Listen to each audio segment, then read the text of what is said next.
ನಮಸ್ಕಾರ. ವರ್ಷದಲ್ಲಿ ಒಂದು ದಿನ ಈ ಒಂದು ದಿನ ಈ ಒಂದು ದೇವಸ್ಥಾನಕ್ಕೆ ಹೋಗಿ ನೋಡಿ. ಖಂಡಿತವಾಗ್ಲೂ ಸಾಲ ನಿಮ್ಮದು ಎಷ್ಟೇ ಸಾವಿರಗಟ್ಟಲೆ ಇರಲಿ, ಸಾಲ ನಿಮ್ಮದು ಎಷ್ಟೇ ಲಕ್ಷಗಟ್ಟಲೆ ಇರಲಿ, ಸಾಲ ನಿಮ್ಮದು ಎಷ್ಟೇ ಕೋಟಿಗಟ್ಟಲೆ ಇರಲಿ, ಖಂಡಿತವಾಗ್ಲೂ ತೀರುತ್ತೆ, ತೀರಿ ಹೋಗುತ್ತೆ. ವರ್ಷದಲ್ಲಿ ಈ ಒಂದು ದಿನ ಮಾತ್ರ ಈ ದೇವಸ್ಥಾನಕ್ಕೆ ಹೋಗಿ ನೋಡಿ. ಖಂಡಿತವಾಗ್ಲೂ ನಿಮ್ಮ ಸಾಲಗಳು ಲಕ್ಷ ಇರಲಿ, ನಿಮ್ಮ ಸಾಲಗಳು ಕೋಟಿ ಇರಲಿ, ಖಂಡಿತವಾಗ್ಲೂ ತೀರೋಗುತ್ತೆ. ನಂಬಿದ್ರೆ ನಂಬಿ, ಬಿಟ್ಟರೆ ಬಿಡಿ. ಯಾವ ದೇವಸ್ಥಾನ ಅಂತ ಹೇಳ್ತೀನಿ, ವಿಡಿಯೋನ ಪೂರ್ತಿ ನೋಡಿ, ಎಲ್ಲೂ ಸ್ಕಿಪ್ ಮಾಡೋಕ್ಕೆ ಹೋಗ್ಬಿಡಿ. ಮೊದಲು ಹೊಸದಾಗಿ ವಿಡಿಯೋ ನೋಡ್ತಾ ಇದ್ದವರು, ಮೊದಲನೇ ಬಾರಿ ವಿಡಿಯೋ ನೋಡ್ತಾ ಇದ್ದವರು ಚಾನಲ್ ಸಬ್ಸ್ಕ್ರೈಬ್ ಮಾಡ್ಕೊಳ್ಳಿ. ವಿಡಿಯೋ ಇಷ್ಟ ಆದರೆ ಲೈಕ್ ಮಾಡಿ, ಐಪ್ ಬಟನ್ ಇರುತ್ತೆ, ಪ್ರೆಸ್ ಮಾಡ್ಕೊಳ್ಳಿ. ಈಗ ಮನುಷ್ಯನಿಗೆ ಜೇಬಿನಲ್ಲಿ, ಪರ್ಸ್ನಲ್ಲಿ, ವೆನಿಟಿ ಬ್ಯಾಗಲ್ಲಿ, ಮನೆಯಲ್ಲಿ, SB ಅಕೌಂಟ್ನಲ್ಲಿ, ಕರೆಂಟ್ ಅಕೌಂಟ್ನಲ್ಲಿ, ಕ್ಯಾಶ್ ಬಾಕ್ಸಲ್ಲಿ, ಗಲ್ಲಾಪೆಟ್ಟಿಗೆಯಲ್ಲಿ ಮತ್ತು ವ್ಯಾಪಾರ ಮಾಡುವ ಸ್ಥಳದಲ್ಲಿ ದುಡ್ಡು ಖಾಲಿಯಾದಾಗ ದೇವರು ಪ್ರತ್ಯಕ್ಷ ಆಗ್ತಾರೆ. ಖಂಡಿತವಾಗ್ಲೂ ಆವಾಗ ಸ್ಟಾರ್ಟ್ ಮಾಡ್ತಾ ಹೋಗ್ತಾನೆ ಮನುಷ್ಯ ದೇವ್ರು ನಂಬಲಿಕ್ಕೆ. ಯಾವಾಗ ಮನುಷ್ಯನಿಗೆ ಅನಾರೋಗ್ಯದ ಸಮಸ್ಯೆ ಬರುತ್ತೋ, ಯಾವಾಗ ಮನುಷ್ಯನಿಗೆ ದುಡ್ಡಿನ ಸಮಸ್ಯೆ ಬರುತ್ತೋ, ಆವಾಗ ದೇವರು, ದಿಂಡರು, ಪೂಜೆ ಪುನಸ್ಕಾರ ಇನ್ನೊಂದು ಮತ್ತೊಂದು ಸ್ಟಾರ್ಟ್ ಆಗ್ತಾ ಹೋಗುತ್ತೆ ಮನುಷ್ಯನಿಗೆ.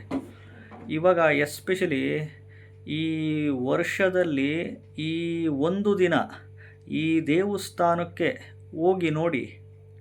ಖಂಡಿತವಾಗ್ಲೂ ಸಾಲುಗಳು ಎಷ್ಟೇ ಲಕ್ಷ ಕೋಟಿ ಸಾಲುಗಳಿದ್ದರೂ ಖಂಡಿತವಾಗ್ಲೂ ತೀರು ಹೋಗುತ್ತೆ. ಯಾವ ದೇವಸ್ಥಾನ ಗೊತ್ತಾ? ಇದು ಬಂದು ಕೊಲ್ಲಾಪುರದ ಮಹಾಲಕ್ಷ್ಮಿ ದೇವಸ್ಥಾನ.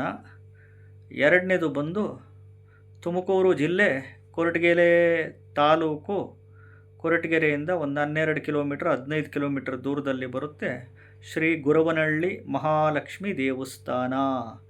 ಈ ನೋಡಿ, ಒಂದು ಕೊಲ್ಲಾಪುರದ ಮಹಾಲಕ್ಷ್ಮಿ ದೇವಸ್ಥಾನ, ಇಲ್ಲ ಎರಡನೇದು ತುಮಕೂರು ಹತ್ರ ಕೊರಟಗೆರೆ ಹತ್ರ ಬರುವ ಶ್ರೀ ಗುರವನಹಳ್ಳಿ ಮಹಾಲಕ್ಷ್ಮಿ ದೇವಸ್ಥಾನಕ್ಕೆ ನೀವು ವರಮಹಾಲಕ್ಷ್ಮಿ ಹಬ್ಬದ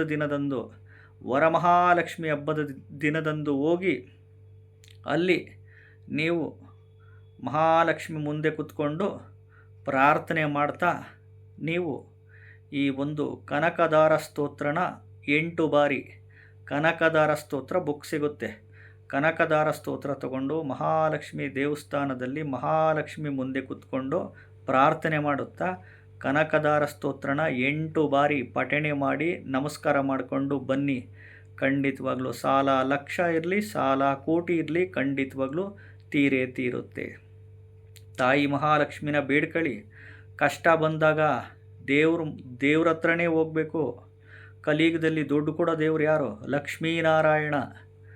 ಅದ್ಭುತವಾದ ವರಮಹಾಲಕ್ಷ್ಮಿ ಹಬ್ಬದಂದು ಅಯ್ಯೋ ನಾವು ಮಹಾಲಕ್ಷ್ಮಿ ಕೂರಿಸ್ತೀವಿ, ಹೆಂಗೋಗೋದು? ಹೋಗಿ ಬರಬೇಕು. ದುಡ್ಡು ಸಾಲ ತೀರಬೇಕು, ಸಾಲ ಬಗೆಹರಬೇಕು ಅಂತಂದರೆ ಹೋಗಿ ಬರಬೇಕು.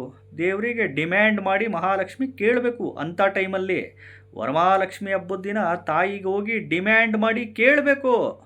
ಯಾವುದ್ರ ಮುಖಾಂತರ? ಕನಕದಾರ ಸ್ತೋತ್ರ ಪಠಣೆ ಮಾಡ್ತಾ ಕೇಳಬೇಕಲ್ಲಿ ತಾಯಿಗೆ. ಖಂಡಿತವಾಗ್ಲೂ ಸಾಲ ಲಕ್ಷ ಇರಲಿ, ಸಾಲ ಕೋಟಿ ಇರಲಿ, ಖಂಡಿತವಾಗ್ಲೂ ತೀರುತ್ತೆ. ತೀರಿ ಹೋಗೋಂಗೆ ಸಾಲುಗಳು ದಾರಿಯಂತೂ ಮಹಾಲಕ್ಷ್ಮಿ ನಿಮಗೆ ಮಾಡಿಕೊಡ್ತಾಳೆ. ಖಂಡಿತವಾಗ್ಲೂ ಅನುಕೂಲ ಇದ್ದವರು ಹೋಗಿ ನಿಮ್ಮ ಸಾಲುಗಳು ತೀರಿಸ್ಕೊಳ್ಳಿ, ಸುಖವಾಗಿ ಬದುಕಿ. ಜ್ಯೋತಿಷಿಗಳು ಮಾರ್ಗದರ್ಶನ ಮಾಡೋದು ಅಷ್ಟೇ ನಮ್ಮ ಕೆಲಸ. ದಾರಿ ಹಿಡ್ಕೊಂಡು ಹೋಗೋದು, ಸಾಲುಗಳು ತೀರಿಸ್ಕೊಳ್ಳೋದು ನಿಮ್ಮ ಡ್ಯೂಟಿ. ಜಾತಕದಲ್ಲಿ ಅವೆಲ್ಲ ಇರುತ್ತವೆ. ಜಾತಕದಲ್ಲಿ ಗ್ರಹಗತಿಗಳು ಹಂಗೆ ಕುಂತಿರ್ತವೆ, ಅದರ ದಶಾಭುಕ್ತಿಗಳೆಲ್ಲ ನಡೀತಿರ್ತವೆ.